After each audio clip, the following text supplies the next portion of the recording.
근데 실제 정치 현장에서는 A 동그라미가 좀 더 작고 B 동그라미가 더 커요. 그리고 교집합도 꽤 넓어요.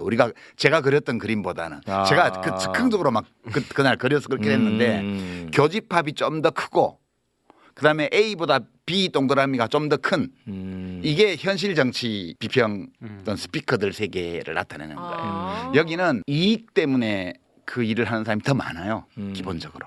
그리고 교집합도 넓어요. 최근 유시민 작가가 제시한 인간 유형론 이른바 ABC 분류법을 두고 온라인상에서 뜨거운 설전이 벌어지고 있습니다.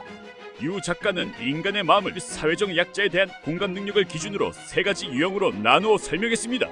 하지만 방송 직후 내용을 채 확인하기도 전에 우생학적 발상이라거나 갈라치기라는 비판이 쏟아지며 논란이 일었습니다. 이에 대해 유 작가는 이번 AS 방송을 통해 자신의 발언 의도를 명확히 했습니다. 인간을 급으로 나눈 것이 아니라 우리 안에 공존하는 공감의 마음과 개인의 이익 사이의 균형을 어떻게 잡느냐를 설명하려 했다는 겁니다. 특히 타인의 고통에 무감각한 채 자신의 이익만을 쫓는 극단적인 사례와 반대로 성인군자처럼 타인을 위해 헌신하는 마음 사이에서 우리는 어떤 선택을 해야 하는지 근본적인 질문을 던졌습니다. 듣지도 보지도 않고 비난부터 쏟아내는 게으른 평론의 시대. 유시민 작가가 던진 인간에 대한 깊은 통찰과 그 진위가 무엇인지 지금 바로 짚어봅니다. 여러분의 생각은 어떠신가요? 댓글로 자유롭게 의견을 남겨주세요. 자, 그리고요. 지난번 방송에서 유시민 작가가 이런 이야기를 합니다.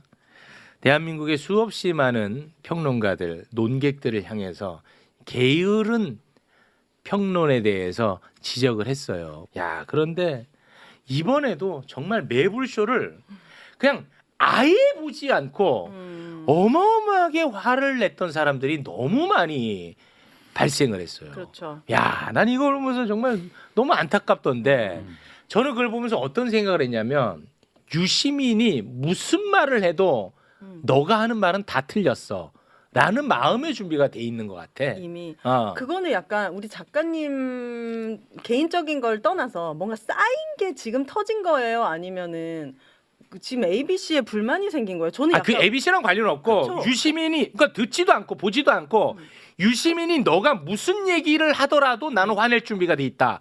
그래서 사고 나는 경우가 많았어요 이번에. 제가 인생을 얼마나 잘못 살았으면 많은 분들에게 그런 감정을 가지게 했을까요?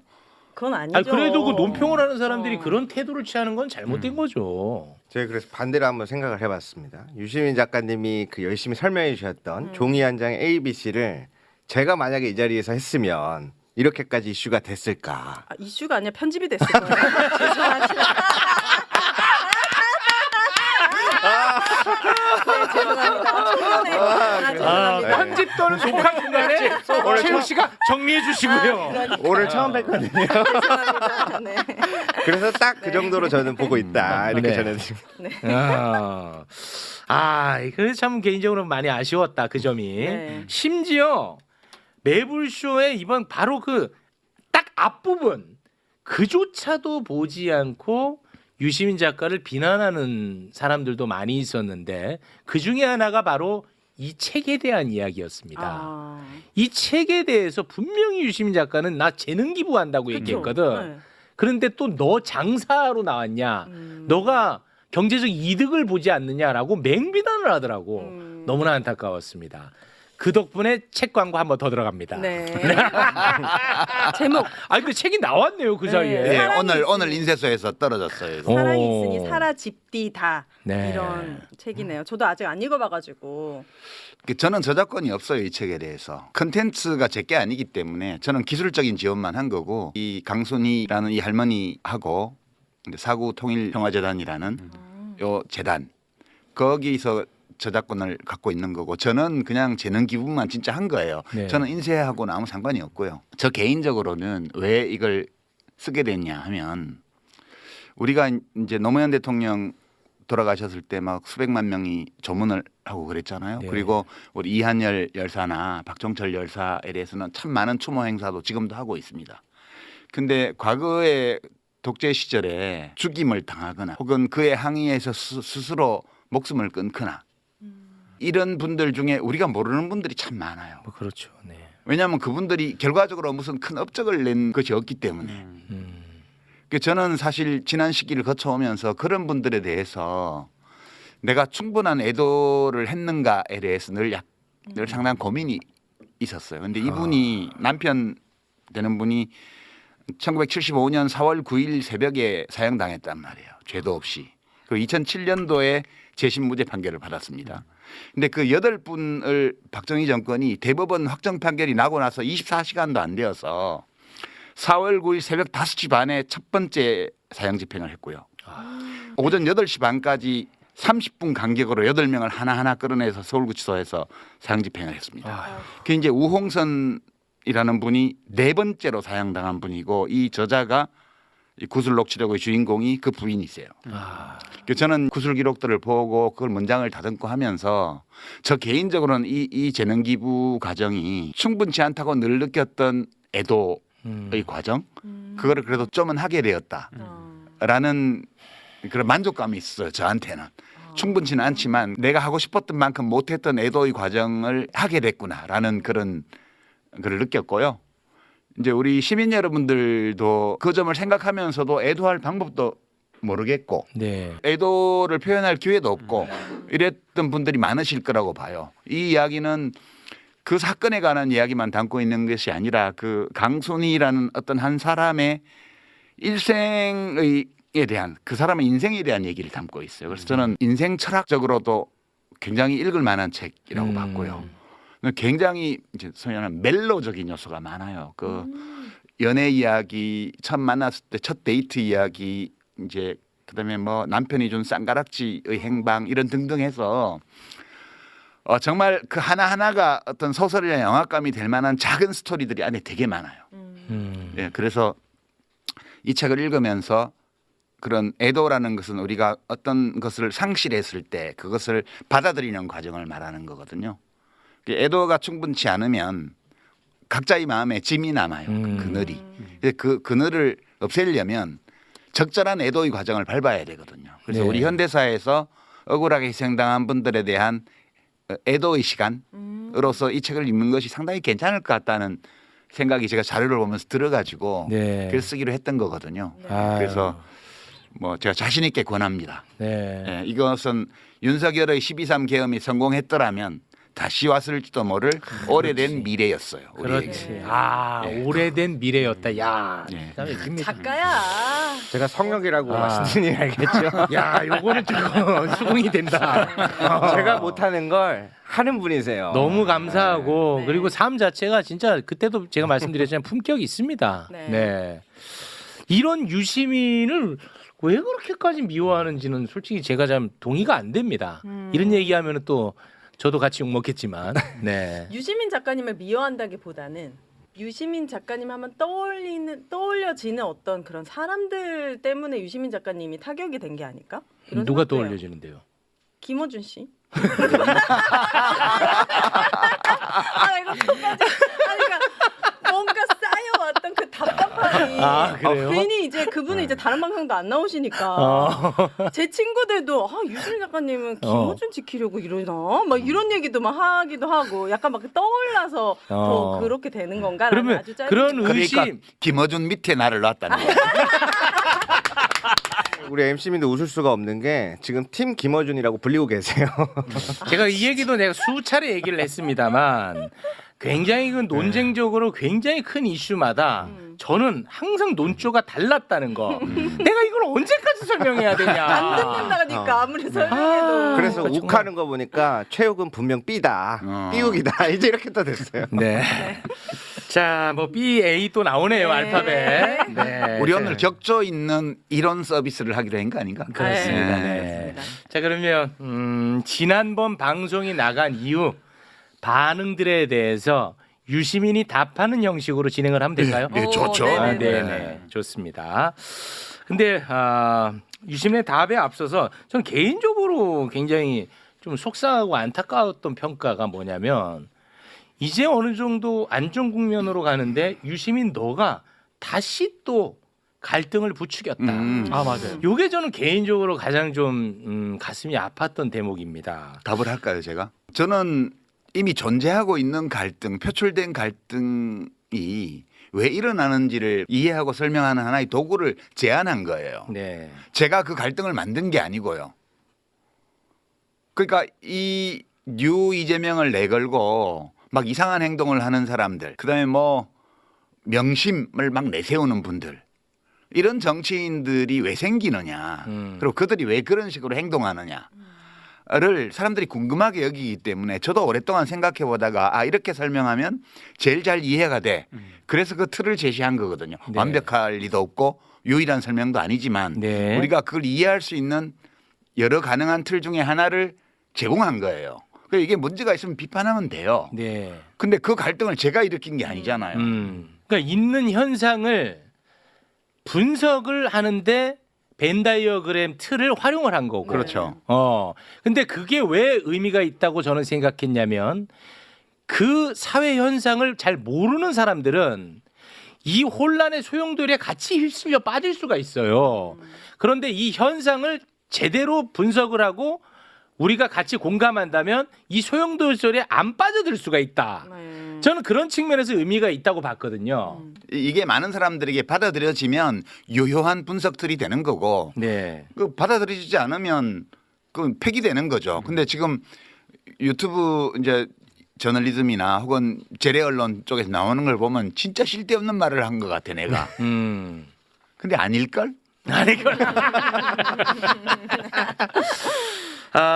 그 유심 작가는 그 이재명 현상에 대해서 분명히 길게 얘기했거든요. 이건 데이터로 잡히는 현상이다. 문재인 정부 때는 큰 이벤트를 통해서 지지율이 높아졌기 때문에 그때는 유문재인이라는 단어가 필요가 없었지만 이재명은 정책 효능감으로 조금씩 지지율이 붙기 때문에 이재명이라고 하는 단어로 설명할 수밖에 없다. 이건 굉장히 긍정적이다. 그렇죠. 하지만 이재명을 악용하는 사람들, 이 사람들이 문제다. 문제라고 안 그랬고요. 왜 그러는지를 아, 왜 그런지. 얘기를 아, 했어요. 문제라고 제가 안 했어요. 자연스럽다고 그랬잖아요. 제가 또 불가피한 오독했네요. 현상이라고. 네. 제가 그거에 대해서 이건 나쁜 거야라고 말하지 않았어요. 그건 맞아. 저는 그냥 존재하는 현상을 서술했을 따름이에요. 근데 왜 화를 내? 또 어떤 분은 나보고 왜 화났냐고 묻던데 편가르지 마라, 뭐 개파 정치하지 마라, 이런 얘기를 하는 사람이 어떻게 이 정치는 국민들이 하는 것이라고 대통령께서 말씀하시는데 국민을 어떻게 A, B, C로 가릅니까? 정말 실망입니다. 실망. 대단히 실망입니다. 그렇게 갈라쳐가지고 얻는 게 뭔지 모르겠어요. 요즘 그렇게 왜 또 화가 나 계십니까? 이 눈높이에 맞지 않는 위치 또는 내 생각이 그렇게 점철돼 있다라고 생각할 때는 가끔 놓을 줄도 알아야 됩니다. 너무 붙잡고 계시지 말았으면 좋겠습니다. 저는 그렇게 생각을 해요. 이 정치판에서 떠났다, 그리고 작가 생활 하시는 우리 유시민 작가님께도 저는 그런 마음이 들어요. 좀 낚시 워낙 좋아하시고 그러니까 잠시 이재명 정부에게 맡겨주시고. 화 안 났어. 그거부터 갈까요? 그러면 아니, 우리 제일 격조 있는 것부터 가죠. 그럴까요? 네. 뭐가 격조가 있는 거야, 근데? 김종배 씨. 요거부터 시죠. 갑니까? 예, 그게 제일 중요해요. 좋습니다. 예. 야, 이거는 저도 수없이 많은 반응 가운데 저도 조금 어느 정도 수긍이 간다 하는 반응이 좀 있었습니다. 네. 저 벤다이어그램은 좀 잘못 그려진 벤다이어그램이라고 저는 봐요. 유시민 작가의 A그룹은 시민 또는 지지자라고 얘기를 해요. B그룹은 정치인, 비평가, 스피커라고 표현을 하더라고요. 그럼 이거는 같은 집합으로 놓을 수가 없어요. 유시민 작가가 얘기했던 B그룹이 정말로 어떤 시민 지지자가 아니라 정치인, 비평가, 스피커를 얘기한다면 그들은 집합이 아니라 그냥 점이에요, 점. 자, 김종배 씨의 이 비평, 저는 고개가 좀 끄덕거려지더라고요. 어떻게 보셨습니까? 예, 이제 김종배 씨가 지적한 점은 타당한 지적이에요. 저게 제가 꼭 그렇게 말한 것은 아닌데 저렇게 받아들일 수 있는 소지가 있게 제가 말을 했어요. 그러니까 제가 욕심을 부린 건데 원래 이 벤다이어그램은 이제 정치인들, 그러면 정치인들과 연계되어 있는 또는 그들에 대해서 비평하는 비평가들 또는 그들을 어찌 보면 대리한다고까지 말할 수 있는 이른바 스피커. 이런 사람들을 분석하기 위해서 제가 그린 틀이었어요. 네. 근데 얘기를 하다 보니까 일반 당원들 디멘전, 그러니까 차원이 다른데 그쪽도 설명하는데 이걸 좀 썼어요 제가 말로. 중간 이제 순간적으로 잠깐 썼죠. 예, 그러다 보니까 A는 일반 시민 혹은 당원, 그다음에 B는 이제 직업 정치인, 뭐 비평가, 스피커 이렇게 서로 차원이 다른 두 집단을 한 평면에 걸어놓고 비평을 한 게 문제 아니냐 이 지적이에요, 그죠? 네, 맞습니다. 타당한 지적이죠. 제가 그렇게 하지는 않았지만 그렇게 받아들일 수 있는 소지가 있었어요. 좀 정리를 해야겠어요. 네, 요거 정리는 해주세요. 좀 한번 해주십시오. 그래서 우선 김종배 선생 말대로 그 차원 혼동을 하면 안 돼요. 그러니까 이 지난번에 했던 이제 더 안 그릴게요. 그 벤 다이어그램에서 사실은 A하고 B하고 같은 크기로 그렸잖아요. 네. 근데 실제 정치 현장에서는 A 동그라미가 좀 더 작고 B 동그라미가 더 커요. 그리고 교집합도 꽤 넓어요. 제가 그렸던 그림보다는 아. 제가 그 즉흥적으로 막 그날 그려서 그렇게 했는데 교집합이 좀 더 크고 그다음에 A보다 B 동그라미가 좀 더 큰 이게 현실 정치 비평 어떤 스피커들 세계를 나타내는 거예요. 아. 여기는 이익 때문에 그 일을 하는 사람이 더 많아요. 기본적으로. 그리고 교집합도 넓어요. 그리고 A 동그라미에서 교집합에 속하지 않는 부분이 얇아요. 이게 왜 그러냐면 한 예를 들어볼게요. 제가 김영삼 대통령이 1991년도에 3당 합당을 했습니다. 그때 민정당하고 통일민주당하고 신민주공화당 JP 이 셋이서 당을 합쳤습니다. 그때 몇 명이 안 따라갔죠? 기억도 잘 안 나실 거예요. 그때 노무현 의원, 김정길 의원, 이철 의원, 그다음에 뭐 이기택 의원 등등 해서 국회의원들 중에 겨우 몇 사람만 안 따라가고 70여 명이 다 따라갔습니다. 거기를. 왜 갔겠어요? 이익이 되니까. 이익이 되니까. 거기를 안 따라간 사람들이 A 성향을 강하게 가지고 있는 C 안에 있지만 A 성향을 강하게 가지고 있거나 아예 A 쪽에 있었던 사람들이에요. 네, 극소수군요. 그러니까 자기가 여기 안 따라가면 낙동강 오리알 된다는 거 뻔히 알면서도 도저히 이건 나의 가치에 반하기 때문에 따라갈 수 없다. 그걸 보고 이제 견리사이라고 그래요. 이익을 볼 때는 의를 생각하라는 옛성현의 말씀이에요. 그게 적어요. 그 숫자는. 그거는 예나 지금이나 항상 적어요. 그 적기 때문에 공자 맹자 선생님들이 이익보다는 의로움을 중시하라고 늘 가르친 거예요. 그게 본성상 그게 많으면 뭐하러 가르치겠어요. 네. 우리 본성이 그런 거예요. 그러니까 벤 다이어그램을 그릴 때 정치인 또는 정치와 직접 관련된 사람들을 차원에서 그리면 그래프는 그 모양이 되고요. 일반 당원 지지자로 내려가잖아요. 그러면 A가 엄청 커요. 아, 지지자 그룹은. 네. A가 엄청 커요. 그다음에 B는 A보다 작은데 B 동그라미는 교집합이 엄청 넓고요. B 쪽으로만 삐져나가 있는 부분은 얇아요. 일반 시민이나 당원들은 이해관계 별로 없어요. 자기가 옳다고 생각하기 때문에 특정 정당이나 정치인을 지지하는 거지 그 사람이 나한테 이익을 주기 때문에라는 게 있긴 있는데 그게 그 두텁지는 않아요. 그래서 뭐 타워팰리스나 압구정동 현대아파트나 이런 데에서 2번이 막 80% 나오는 거 이런 거는 네. 그 이해관계 때문에 하는 거예요. 그죠? 이익 투표를 하는 예, 사람들이죠. 그 종부세 뭐 이런 것들 때문에 네. 부자들 세금 깎아주고 예, 예. 부동산 부양시켜주고 그렇죠. 이익 투표. 예. 그게 있긴 한데 그것이 폭넓게 많지는 않아요. 국힘당을 지지하는 베이스가 보면 고령층, 저학력층, 저소득층 여기가 두터워요. 이분들이 왜 찍냐 하면 나한테 이익을 주기 때문이 아니라 그러네. 저 당이 하고 있는 정책이 우리나라를 위해서 옳기 때문에 찍는다고 생각합니다. 그 가치 투표네. 예, 그것이 객관적으로 타당성이 있든 없든 상관없이 주관적으로 그런 거예요. 내 이익과 반하는 투표를 예. 하네요. 민주당의 제일 중요한 지지층은 중산층 또는 중상위 소득계층의 고학력층이에요. 여기가 가장 두터워요. 소득 수준도 제일 높아요. 지금 40, 50대. 왜 찍을까? 하면 나한테 이익을 주기 때문에 아니라 우리 공동체의 미래를 생각할 때 저 당의 정책이 옳기 때문에라고 생각하는 거예요. 그럼 C네, 가치 C? 투표예요. C죠. 아니. 자, 좀 섞여 있는 오윤혜 거 씨, 아니에요? 요거 좀 잘 못 알아듣는 것 같아서 제가 정리할게요. 지지자들을 A, B, C로 나눌 때는 네. A가 뭐죠? 가치, 예. B가 이익 추구잖아요. 네. 그러면 A가 뭐 옳고 B가 또 옳지 않다는 게 아니라는 거야. 그냥 그렇다는 거예요. 네. 그냥 그렇다는 거야. 자, 보세요. 예를 들어서 노년층이 있습니다.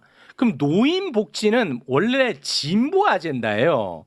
노인들을 더 잘 살게 해주겠다는 거. 그럼요. 그럼- 기초연금도 민주당이 만들었고 그러니까. 그리고 저기 장기요양보험도 민주당 정부에서 다 그렇습니다. 만들었잖아요. 그러면 노인들이 내 이익을 위해서 투표할 것 같으면 소위 진보, 다시 말해 민주당에 표를 줘야 되는데 민주당에 표를 주지 않고 국민의힘에 주는 거야.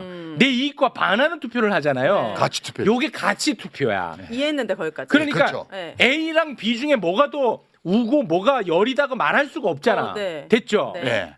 그러니까 이제 뇌과학도 제가 인용했어요. 뇌과학에서 지금 널리 인정된 통설에 따르면 인간의 뇌는 모든 동물의 뇌는 유전자가 자기 자신을 후대로 전승시키기 위해서 만들어낸 생존 기계라는 게 일반적으로 받아들여지는 학설이에요. 네.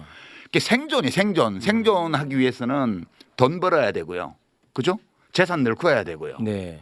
그리고 무슨 학위 명문대학 가서 학위 따야 되고요. 그렇죠. 그렇잖아요. 네. 그리고 권력 얻어야 되고요. 네. 또 명예에도 생존에 유리하잖아요. 그렇죠. 이런 거를 지향하는 게 인간의 기본이에요. 네. 근데 이거를 기본으로 하는데 이걸 안 하는 사람은 없어요. 근데 동시에 이것만 하는 사람도 없어요. 이거를 하면서도 그래도 옳게 살아야 되지 않아?